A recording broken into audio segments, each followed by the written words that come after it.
एक पुराना गांव कुसुमपुर। चारों तरफ खेत, टूटी कच्ची सड़कें और रात होते ही ऐसा सन्नाटा कि जैसे हर चीज किसी डरावनी शक्ति के अधीन हो। यहां गांव में कुछ दिनों से रात में लोग एक एक करके गायब हो रहे हैं और इन्हें कौन गायब कर रहा है ये कोई नहीं जानता। इस वजह से यहां के लोग रात में बाहर निकलने से डर रहे हैं। वीरेंद्र शहर में रह रहा था।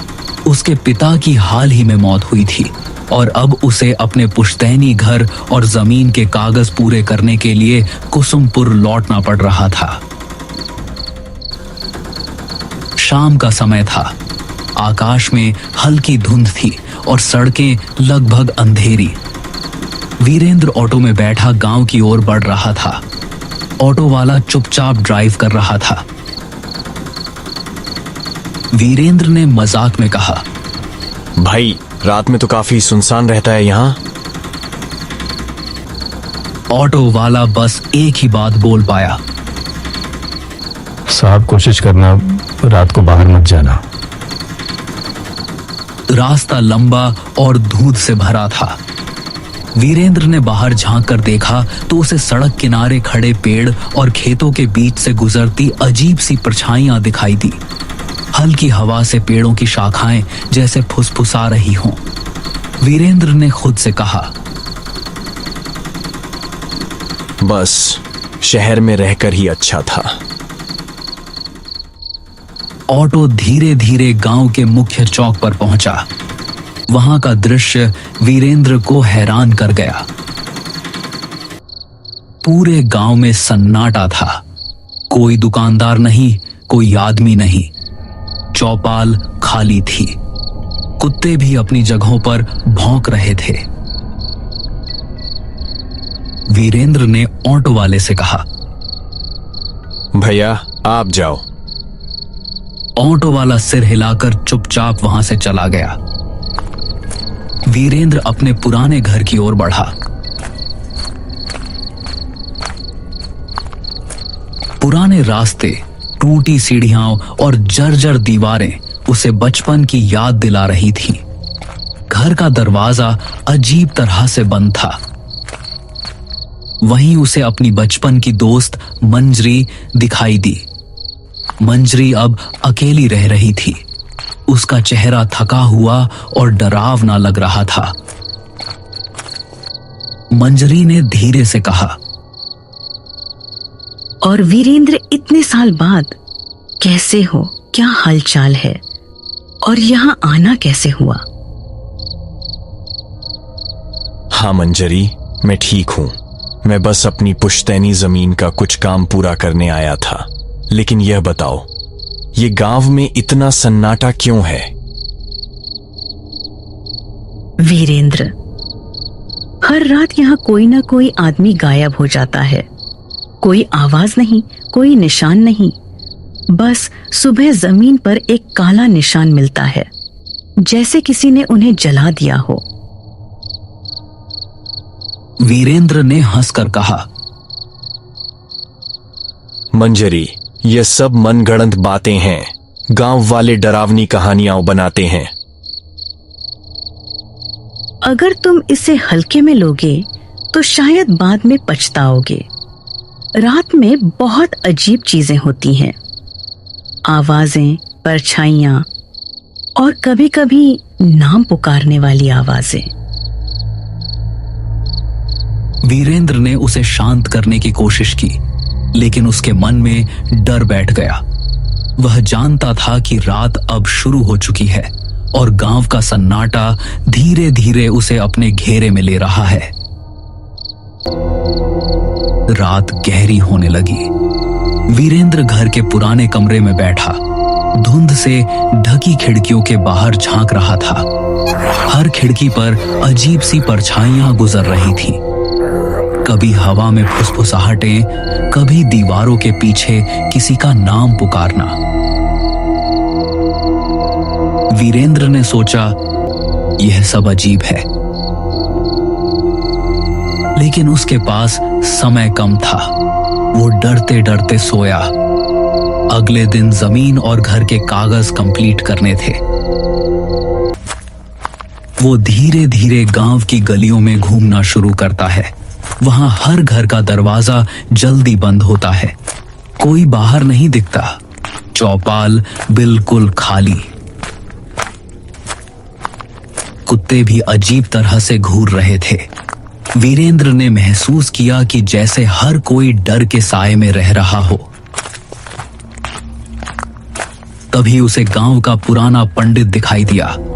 पंडित बुजुर्ग और गंभीर थे। उनका चेहरा समय की मार झेल चुका था। पंडित ने वीरेंद्र को देखते ही गंभीर स्वर में कहा, वीरेंद्र, तुम यहाँ क्या करने आए हो? पिताजी के जमीन के कागज पूरे करने। लेकिन ये सब अजीब क्यों है? यह गांव शापित है और यह श्राप उसी जमीन से जुड़ा है जो तुम्हारे परिवार की थी। वीरेंद्र हैरान रह गया। उसने पूछा, कैसा श्राप? तुम्हारे दादा ने इस जमीन पर एक मंदिर गिरवाया था। उस मंदिर में एक रक्षक की आत्मा थी जो गांव की रक्षा करती थी। जब मंदिर टूट गया, आत्मा कैद हो गई। अब यह हर रात किसी इंसान की आत्मा खींचती है ताकि अपनी कैद से मुक्त हो सके। वीरेंद्र ने पंडित की बातों को बड़ी गौर से सुना, लेकिन उसके भीतर डर बैठ चुका था। वीरेंद्र ने पंडित की बातों को सोचते हुए रात बिताई। आसपास के धुंध और आवाजें उसे लगातार परेशान कर रही थीं। दीवारों के पीछे फुसफुसाहटें, हवाओं में नाम पुकारने की आवाजें और खिड़कियों से गुजरती काले साए उसे मानसिक रूप से कमजोर कर रहे थे। अगले दिन वीरेंद्र ने तय किया कि वह उस जगह जाएगा जहां मंदिर था। उसे जानना था कि क्या सच में यह श्राप उसके परिवार की गलती का परिणाम है। वीरेंद्र, मत जाओ वहां। यह खतरनाक है। तुम्हें शायद बचकर नहीं निकल पाओगे। मुझे सच्चाई जाननी है। अब डर कोई काम नहीं आएगा। रात का समय था। पूरा गांव वीरेंद्र को रोकने की कोशिश कर रहा था, लेकिन वीरेंद्र ने हिम्मत दिखाते हुए आगे बढ़ना तय किया। वीरेंद्र उस जगह पहुंचा। चारों तरफ जली हुई मिट्टी, टूटी दीवारें और बीच में एक पुराना बुझा हुआ दिया पड़ा था। वीरेंद्र ने धीरे से दिया जलाया। जैसे ही लौ उठी, जमीन हिलने लगी। हवा में सिसकारियां गूंजने लगी। वीरेंद्र का मन डर से कांप रहा था। तभी मंजरी वहां पहुंचती है, लेकिन उसका चेहरा बदल चुका था। उसकी आंखों में अब शैतानी शक्ति दिख रही थी। मंजरी इंसान नहीं थी। वो वही राक्षस की आत्मा थी जो मंदिर टूटने पर कैद हो गई थी। सालों से मंजरी गांव के लोगों को मार रही थी ताकि उन्हें अपने अंदर खींचकर श्राप से मुक्त हो सके। लेकिन अब वीरेंद्र के लौटने से उसकी कैद पूरी तरह टूटने वाली थी। मैं अब तुम्हें नहीं छोड़ूंगी। तुम्हें निगलने के बाद मैं इस श्राप से मुक्त हो जाऊंगी। नहीं, मुझे छोड़ दो। लेकिन आसपास धुआं फैल जाता है। धीरे धीरे वीरेंद्र गायब हो जाता है। गांव में अब केवल सन्नाटा और हवा में हल्की सिसकारियां रह जाती हैं। सुबह गांव में अफवाह फैलती है। वीरेंद्र भी उस राक्षस के चंगुल में फंस गया। गांव के लोग अब और अधिक डर के साए में जीने लगते हैं।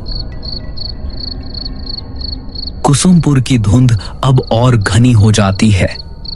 सड़कें, पेड़, खेत और पुराना घर सब कुछ जैसे वीरेंद्र की कमी को महसूस कर रहा हो। मंजरी अब पूरी तरह शक्ति में गांव में घूमती है। हर रात वह नए शिकार ढूंढती है और कोई नहीं जानता कि अगली रात किसका साया दीवारों पर रह जाएगा।